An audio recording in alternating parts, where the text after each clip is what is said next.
Assalamualaikum warahmatullahi wabarakatuh. Halo semua, selamat datang di Podcast, Forkomkasi Podcast. Gimana nih kabar teman-teman semua? Semoga selalu diberikan keselamatan dan kesehatan di tengah merebaknya wabah pandemi COVID-19 saat ini. Nah, di episode podcast kali ini kita akan membahas tentang opini mahasiswa terkait dampak PPKM dengan saya Nadia sebagai host dan dua narasumber kita. Yang pertama yakni ada Kak Rosi Fitrianti sebagai Ketua Divisi Kominfo Forkomkasi Regional Jawa Timur 2021 dan juga ada Kak Erik Habib sebagai Sekretaris Divisi KAPI Forkomkasi Regional Jawa Timur 2021. Nah, sebelum masuk ke diskusi, saya akan menjelaskan sedikit tentang PPKM. PPKM itu adalah penerapan pembatasan kegiatan masyarakat yang diberlakukan di sebagian wilayah Jawa dan Bali. PPKM ini gantikan istilah PSBB atau pembatasan sosial berskala besar yang diberlakukan pada tanggal 11 sampai 25 Januari 2021.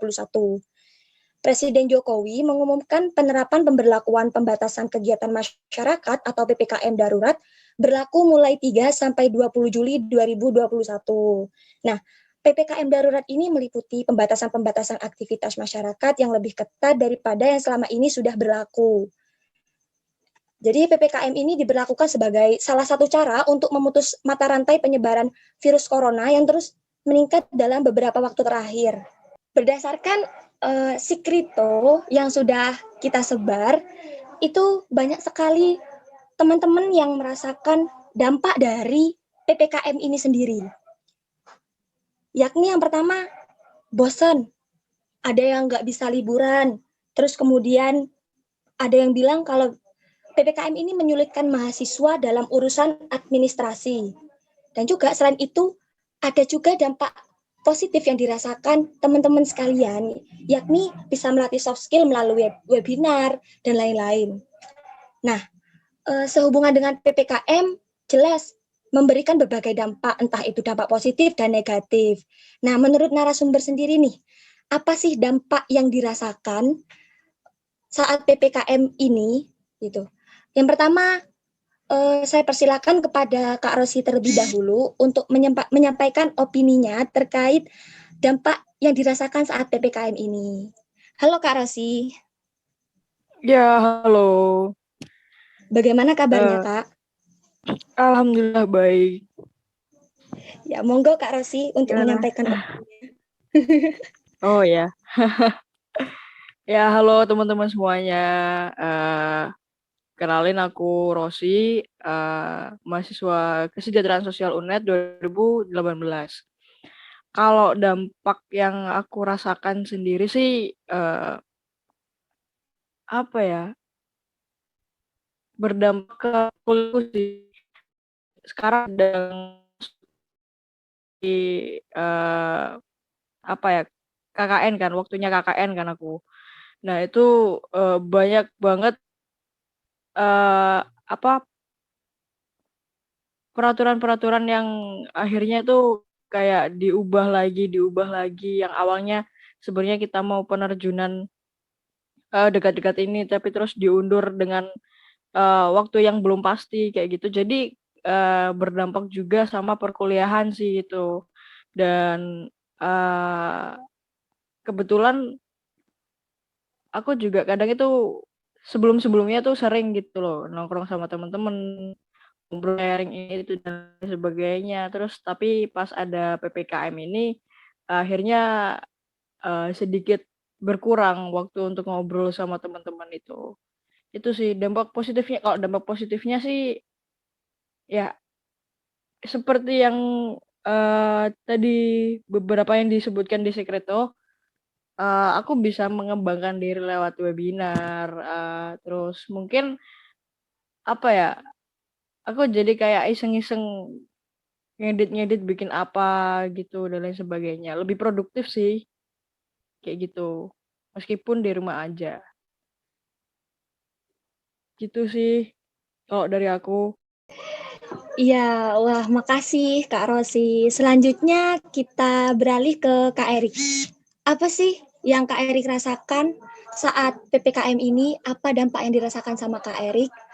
Halo Kak Erik. Halo Kak, perkenalkan dulu nama saya adalah Erik Garbik. Saya mahasiswa Kesejahteraan Sosial 2020 di Universitas Muhammadiyah Malang. Nah, dampak yang saya rasakan sih justru eh, begitu banyak ya terhadap PPKM ini.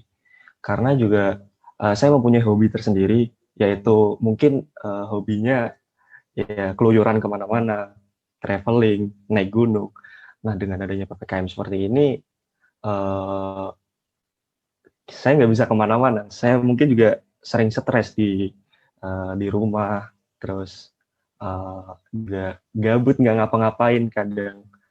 Tapi juga apalagi saya masih semester berapa ya? Semester 2 ini ya. Berbeda sekali dengan Kak Rosi tadi yang udah semester mungkin 6 ya. Saya rasanya sebenarnya ingin bertemu dengan teman-teman, apalagi awal kita masuk aja itu udah online, dan sekarang ditambah lagi mungkin juga kedepannya bakalan online gitu. Nah, kalau saya sendiri bosan terhadap uh, adanya PPKM ini, sama juga yang disampaikan sama teman-teman yang lain, teman-teman yang udah nulis di skripto tadi gitu. Nah, terus dampak positifnya itu banyak sekali ya yang saya dapat gitu. Saya lebih bersyukur bisa hidup sampai sekarang, bisa bersyukur bisa sehat sampai sekarang. Dan tentu saja apa yang dilakukan pemerintah itu sebetulnya juga berimbas positif bagi kita sendiri, apalagi bagi masyarakat banyak. Tetapi juga perlu dipikirkan sebuah peraturan-peraturan yang ada, yang juga harus melibatkan terhadap masyarakat juga, seperti apa antar ke depan masyarakat, terus berdampak nggak terhadap ekonomi. Kalau memang berdampak, apa yang harus pemerintah ini lakukan terhadap masalah-masalah ekonomi? Karena juga ini yang mungkin juga teman-teman masyarakat selalu kontra terhadap peraturan-peraturan PPKM ini gitu, karena masalah-masalah ekonomi. Seperti itu sih kalau dari saya. Wah, terima kasih Kak Erik. Nah, selanjutnya menurut narasumber nih, Kak Rosi dan Kak Erik, apakah PPKM darurat ini efektif untuk mengurangi penyebaran COVID-19 saat ini? Monggo yang pertama, Kak Erik terlebih dahulu deh, gantian. Kalau saya sih bilang efektif ya, efektif aja. Yang paling efektif adalah kita harus sebenarnya harus mematuhi peraturan 3M. Jadi pemerintah itu harus bersosialisasi terkait adanya bersosialisasi 3M ini ya, memakai masker, menjaga jarak, uh, dan mencuci tangan. Ini yang sebenarnya harus ditekankan kepada masyarakat. Karena kalau dengan adanya PPKM, terus masyarakatnya ini masih sama dengan perilaku-perilaku sebelum adanya PPKM, yang ini juga mengakibatkan nilai angka kenaikan COVID ini semakin tinggi terus. Yang sebenarnya perlu disosialisasikan keras itu adalah 3M 3M ini gitu. Bukan pembatasan. Ya benar, pemerintah melakukan pembatasan atau penyekatan-penyekatan di setiap daerah, yaitu daerah ada kurang lebih 44 kota dan kabupaten ya di Jawa Bali yang berlaku PPKM ini. Nah, yang itu juga apa ya, termasuk zona-zona merah gitu. Ya baik pemerintah melakukan hal-hal seperti ini gitu. Nah, tapi juga yang paling utama yang harus disosialisasikan adalah itu sendiri, 3M itu sendiri sih.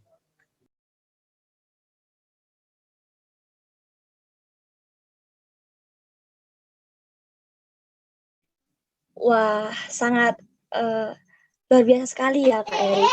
Nah, selanjutnya ke Kak Rosi nih. Gimana menurut pendapat Kakak, menurut opini Kakak tentang PPKM darurat ini? Apakah efektif untuk mengurangi penyebaran COVID atau tidak? Monggo Kak Rosi. Sebenarnya kalau dibilang efektif sih mungkin sama kayak Erik. Efektif ya efektif aja. Cuma lebih ke mungkin caranya sih yang kalau menurut pandanganku adanya PPKM darurat ini sebenarnya itu kasihan sama orang-orang yang mereka mencari nafkah yang dapatnya itu seharian dan hasilnya itu untuk seharian juga gitu.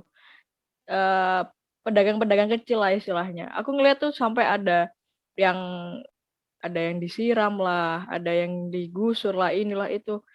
Menurutku, mungkin lebih ke caranya sih, gitu. Tapi, gini, kan kita juga dianjurkan untuk vaksin juga kan. Waktu itu pernah, aku mau vaksin nih, mau mendaftarkan diri untuk dapat vaksin.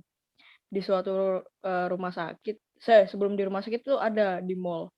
Kita muter-muter-muter nyari vaksin, ternyata, nggak boleh. Waktunya masih dianjurkan untuk lansia dulu, diutamakan lansia. Terus habis itu muter-muter lagi dapet di, eee, mana, rumah sakit, di salah satu rumah sakit. Di situ malah penuh banget dan menurutku apa ya, kayak kita kita nyari obat nih, kita nyari obat tapi, eee, orang-orangnya tidak mematuhi ya 3M itu tadi yang disebutkan sama Erik. Jadi kan sama aja, kita bukannya dapat obat malah nyebar penyakit gitu, karena berkerumun itu, gitu. Dan, sebenarnya ketika adanya suatu kebijakan kayak gini tuh harus ada solusinya sih. Maksudnya, eee, ketika kita dibatasi, maksudnya pedagang-pedagang kecil ini yang dibatasi, solusinya apa? Sedangkan mereka secara ekonomi tuh, kurang gitu loh. Adanya bantuan-bantuan juga mungkin, nggak bisa bukan nggak bisa sih, apa, nggak cukup gitu loh untuk biaya makan sehari-hari mereka, kayak gitu. Ngomong-ngomong terkait dengan PPKM, pasti kan kayak Kak Rosi sama Kak Erik ini ada pandangan. Bagaimana sih cara mengurangi pandemi COVID-19 yang saat ini makin mengganas? Monggo kepada Kak Rosi terlebih dahulu untuk menyampaikan opininya. Kalau dari aku pribadi sih, sebenarnya nggak apa-apa, kita menerapkan, eee, PPKM itu. Tapi kita ngelihat juga dampaknya kayak gimana. Nah, dan dampaknya ini apa solusinya, kayak gitu. Terus, untuk lebih menekankan ini sih, 3M, seperti yang dikatakan sebelum-sebelumnya, kita mencuci tangan, menjaga jarak, dan memakai masker itu tadi. Karena, ya benar seperti apa yang udah dikatakan Erik tadi sebelum-sebelumnya, percuma adanya PPKM seperti ini tapi, eee, kita masih kayak abai gitu loh buat mencuci tangan, menjaga jarak, dan memakai masker gitu. Sampai sekarang, bahkan temen-temenku sendiri pun ketika keluar itu dia jarang gitu loh pakai masker. Kalau misalkan dia lupa, ah ya udahlah gitu, kayak gitu. Jadi, sebenarnya perlu penyadaran dari, diri kita masing-masing sih. Kayak semua nih, kita juga harus bisa menghargai sama orang-orang yang mereka berusaha untuk tetap menerapkan prokes. Tapi sedangkan mungkin diri kita sendiri, nggak peduli dengan adanya itu, gitu.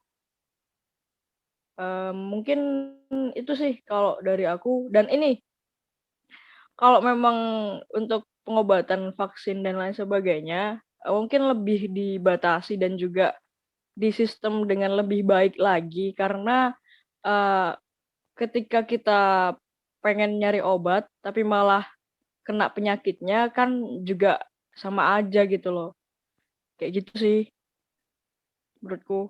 Dan ini, untuk teman-teman yang masih abai sama prokes, eee, tolong dengan sangat, diterapkan dalam diri kalian untuk saling jaga satu sama lain. Karena jujur,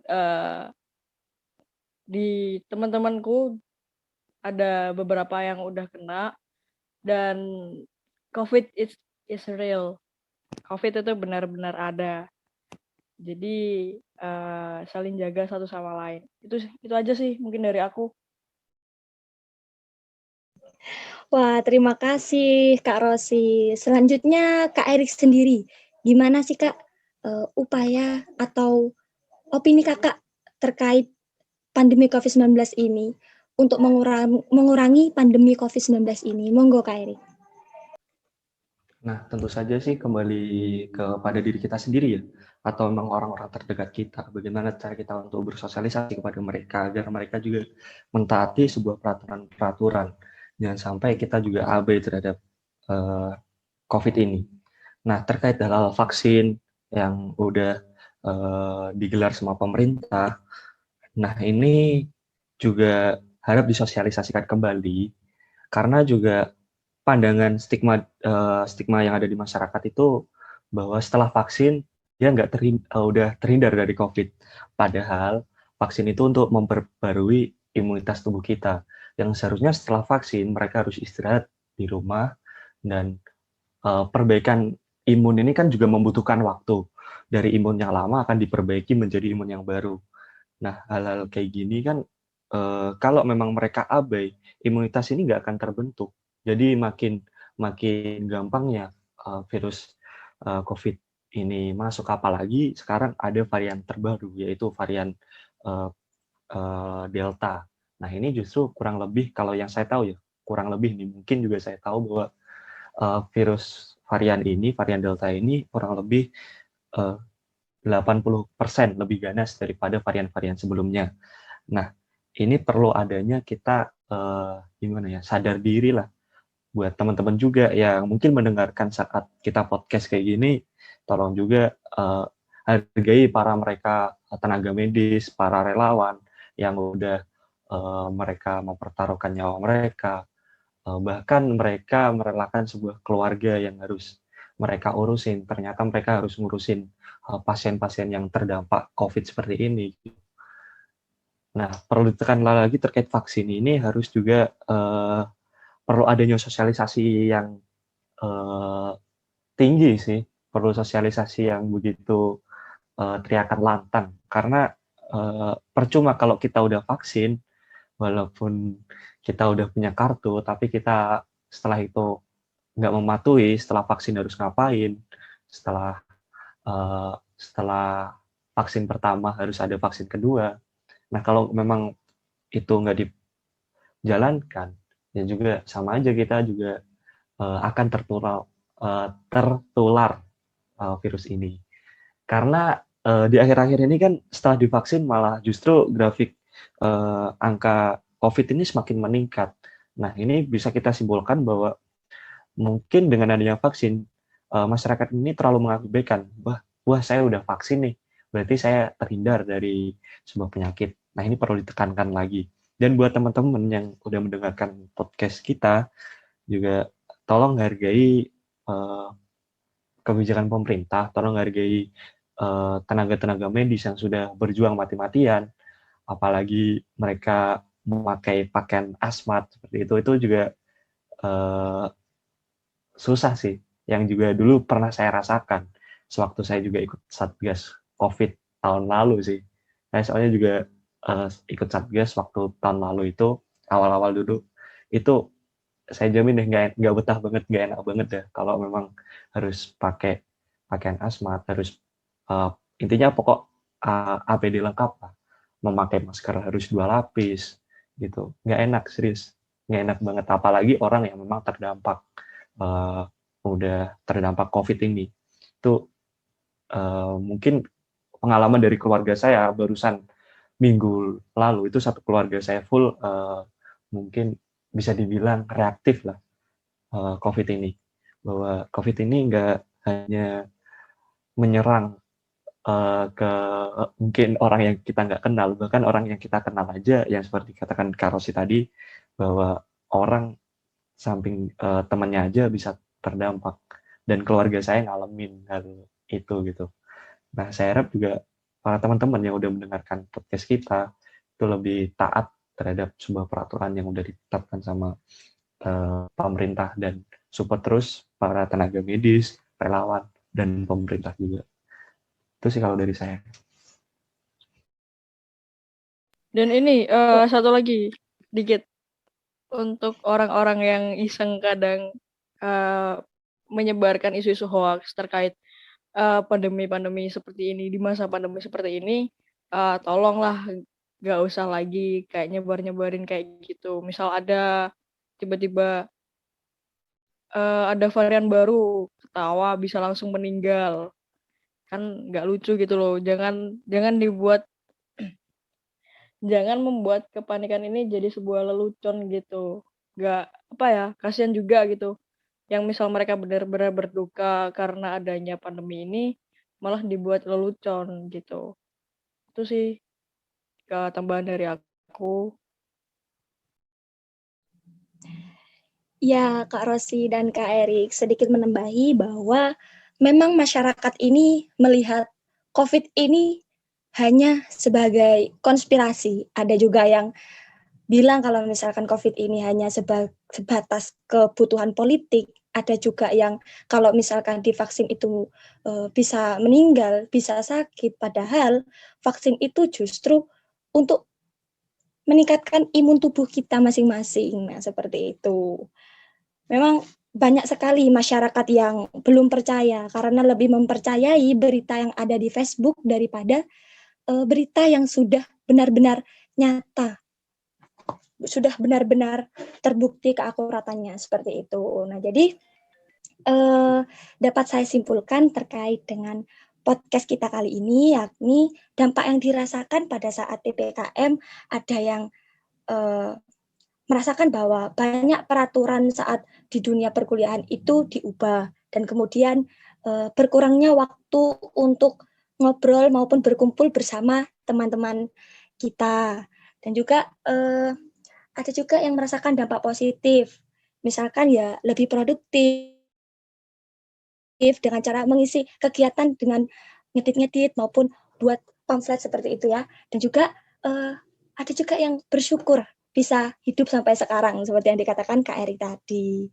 Nah, terkait dengan keefektifan PPKM, bahwa jika dikatakan efektif, maka PPKM ini efektif-efektif saja.